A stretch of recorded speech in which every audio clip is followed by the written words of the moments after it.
Banger after banger.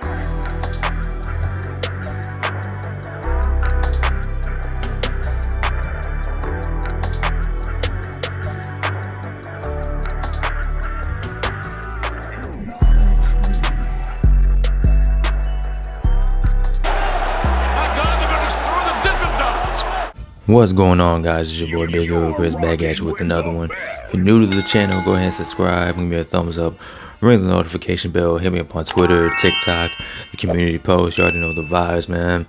And it's Saturday. Ooh, sticky icky icky. You already know what that means. It's time for your AEW Collision review.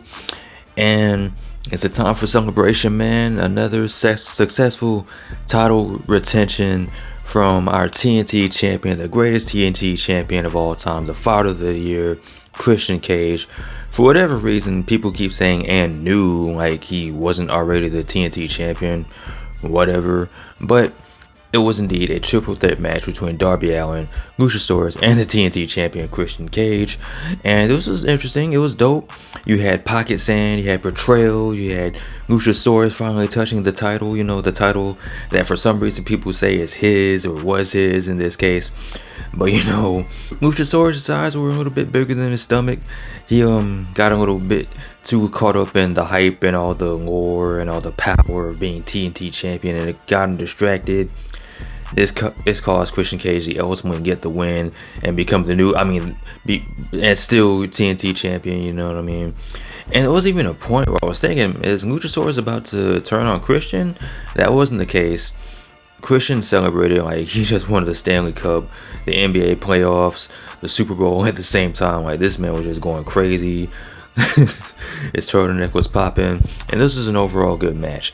And then afterwards, you had an interview with him and Tony Schiavone, where Tony Schiavone let Christian know that at WrestleDream he's going to be facing Darby in a rematch for the TNT Championship, and it's going to be a 2 out of 3 falls match, and that should be dope. And the way WrestleDream is shaping up, man, this is going to be a good show. This is going to be a real good show. I was wondering, like, how are they going to top All In and All Out, and I think they're on the way to doing that. Speaking of WrestleDream, we have Don Callis and the Don Callis family accepting the challenge of Kenny Omega, Chris Jericho, and Kota Ibushi. And now the big question is, who's going to be the third man for the family, because you already have Sammy Guevara and Takeshita. So who's going to be the third guy? And Don Callis revealed that it is going to be Will Ospreay, my best friend, my favorite wrestler, a dear friend of mine, Will Ospreay, bro. So it's going to be a trios match: Will Ospreay, Takeshita, and Sammy Guevara taking on the Golden Jets, the Elite Jets, the Golden Judases. It's going to be Omega, it's going to be Jericho, it's going to be Ibushi, and that should be a dope trios match. A lot of people were wondering, oh, what happened to the Takeshita Ibushi match? Listen, I like Kota Ibushi, he's my guy. But the way he's been wrestling these past couple of times on Dynamite with blood and guts and at All In, a trios match might be a good idea. You know, I'm pretty sure we're going to get the one-on-one match between Takeshita and Ibushi somewhere in the near future. Just not right now. That dude's still a little rusty, you know. He's not moving like that 205 Live, that Cruiserweight Classic Kota Ibushi. He's not moving like that New Japan Kota Ibushi that you're all used to. Let's let him knock a little bit of this ring rust off, and then we can talk a singles match. So, alright, so next up in the tag team match, we had Daddy Magic. We had Cool and Edge with Anna Jay and Jake Hager taking on the team of Hook, the FTW champion, and the whole effing show, Rob Van Dam. And this was fun. It's always fun to see Rob Van Dam wrestle, because, you know, he's older, but he's not washed. He's not at the point where it's like, yo, it's time for him to hang it up. This man can still move. He still got it. He still got the moves, you know what I'm saying? RVD and Hook ended up getting the win. Rob Van Dam, he still hits that 5-star frog splash like he's a young man, like he's back in ECW, man, you know what I'm saying? Hook and RVD ended up getting the win. Overall fun match, you know what I mean? Next up, we had a backstage segment with Eddie Kingston. It actually wasn't a backstage segment. It was like a pre-tape. And Eddie Kingston, you know, put over the fact that he's the new Ring of Honor champion, as well as being the New Japan Strong Openweight champion. And he said, you know what? since this is honoring Antonio Inoki in the true spirit of competition, he's challenging Shibata, and he's putting up the Ring of Honor and the New Japan Openweight Championship. So Shibata has the chance to be a triple crown champion as he takes on Eddie Kingston at Wrestle Dream. And then we had a little vignette from the Dark Order, doing their recruitment process. They're doing the whole Jehovah's Witness thing, saying, "Hey, join us. The Dark Order's cool. You get to wear cool suits like us." So yeah, speaking of segments, we had promoting neck health, neck strong. We had the Kingdom, and they're going to be facing Best Friends next week. So protect your neck at all times. Observe Neck Health Awareness Month. Neck strong. So after this, we had a women's match, and originally this was supposed to be Julia Hart taking on Willow Nightingale, but before the show took place, Julia Hart attacked Willow and spurred her in the face with the poison mist. So Willow had to be taken to a local medical facility, and in her place, Kiera Hogan wrestled Julia Hart. And I gotta say, man, Julia Hart, man, she's really growing on me, and she's she's had like a 26 winning streak right now. And it's always good to see Kiera Hogan, the only Hogan I acknowledge, you know what I mean? Always good to see her on AEW television. I wish we could see her a little bit more, but for what it's worth, man, this was an overall good match. Julia Hart won with this weird submission. Like it looked real cool, but it was just like the way she locked it in and everything. It looked real badass. And then after the match, she had the submission hold locked in. Still, she wouldn't let go. And then Scott Blue comes out to make the save. And then Julia Hart sprays her in the face with the black mist. And then after this, you had Brody King and Julia Hart get on the mic. And they lay the challenge out for Kris Statlander. And it's official at Wrestle Dream. It's going to be for the TBS Championship. Kris Statlander taking on Julia Hart. And that should be a pretty fun match, man. I can't even lie to you. A match that's taking place at Wrestle Dream that I'm kind of... I don't know. So you have the Righteous, and they're officially the new #1 contenders. They're going to be facing Adam Cole and MJF at Wrestle Dream for the Ring of Honor Tag Team Championships. Cool. I mentioned the Kingdom earlier. They have this thing going on with Adam Cole. They have history. Why isn't it the Kingdom versus Adam Cole and MJF? That would make more sense to me. I don't know why they keep pushing this off, or I don't know. Nothing against the Righteous. The promo was fine. It kind of reminded me of those old Bray Wyatt family promos. But the Kingdom's right there, man. Just have the Kingdom wrestle for the tag team championships. I don't know. But it is what it is. Moving on to something that was real fun, that was really awesome, which it was. I don't know. I'm kind of torn between this and the main event as far as the match of the night goes. You have Jay White taking on Andrade El Idolo, and Andrade and his Diary of a Mad Black Woman braids. Him and Jay White, where they were killing it. You had the Bang Bang Gang. They were causing shenanigans, causing distraction. Juice Robinson running around yelling like a crackhead, you know what I mean? This is an overall fun match. And the crowd was really into Andrade. Like, he was really over.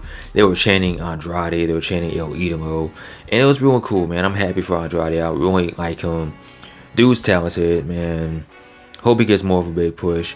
And it looks like this feud with the Bullet Club is going to continue because Andrade seemed to have Jay White beat, but due to the referee being distracted, Juice Robinson came through and hit Andrade in the face with his Collision Cowboy plaque or whatever. And Jay White ended up getting the one with the Blade Runner. Also, shout out to Card Blade, who was on commentary, giving insightful intelligence and just being a great commentator. Maybe one day when Card Blade retires, he can take Excalibur's place on commentary. But this feud is going to continue, and next week is going to be Juice Robinson taking on Andrade. So still have no idea where faction LFI, I have no idea where they are, because their boy Andrade is getting beat up pretty bad. But maybe next week they'll show up. I don't know. Except we have a promo from Ortiz, and he's talking about how he got into Mike Santana's face during Rampage Grand Slam, and Santana didn't really do anything. And this kind of breaks my heart because we have two wrestlers from the Bronx. two guys who are like one of my favorite tag teams in the AEW that should be at least a one-time tag team champion in AEW, but for whatever reason they never got that shot. They never got the chance to be tag team champions, and now they're feuding with each other. And I don't know when they're gonna wrestle. It's gonna happen sometime in the near future, but I just wish that Tony Khan and AEW would have done a little bit more with Santana and Ortiz. Bronx boys, just like me, but I don't know. I was hoping they would get back together. I was hoping Desus and Mero could come back together, but it's not looking like that's gonna be the case at all, ladies and gentlemen. The Bronx is sad. We gotta throw our Timbs up in the air for this one. I don't know what to do. So we had another backstage promo. Shane Taylor Promotions. We had Shane Taylor and Lee Moriarty. And Shane Taylor is pretty much talking about how Keith Lee, man, he wants to fight Keith Lee, but before we get Shane Taylor versus Keith Lee, we're gonna get Lee Moriarty versus Keith Lee. I don't know if that's gonna happen next week on Collision. I don't know when it's gonna happen, but yeah, this is pretty cool. This is all right. Nice little feud. It's giving Keith Lee something to do. We're getting more Shane Taylor on television. We're getting more Lee Moriarty on television. So that's not too bad, So I can't really complain too much about it. So next up, we had a match that I really wasn't looking too much forward to. It was for the tag team championships. You had FTR taking on the Workhorsemen. And I'm not trying to say this as a slight against the Workhorsemen, because I haven't really seen too much of them.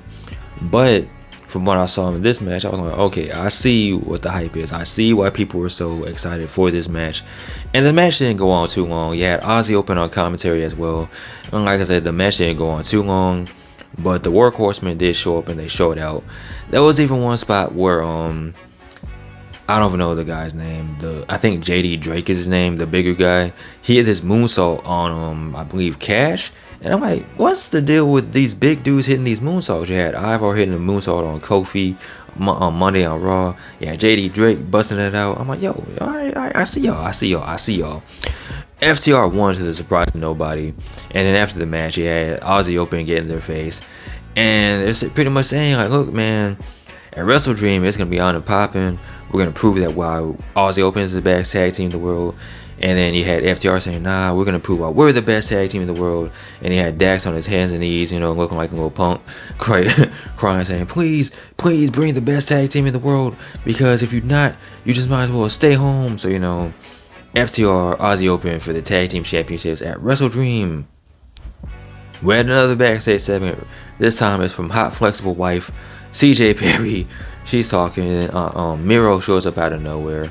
And Miro's like, look, man, what are you doing here? Like, you're just here. You just like the attention. You like the lights and everything.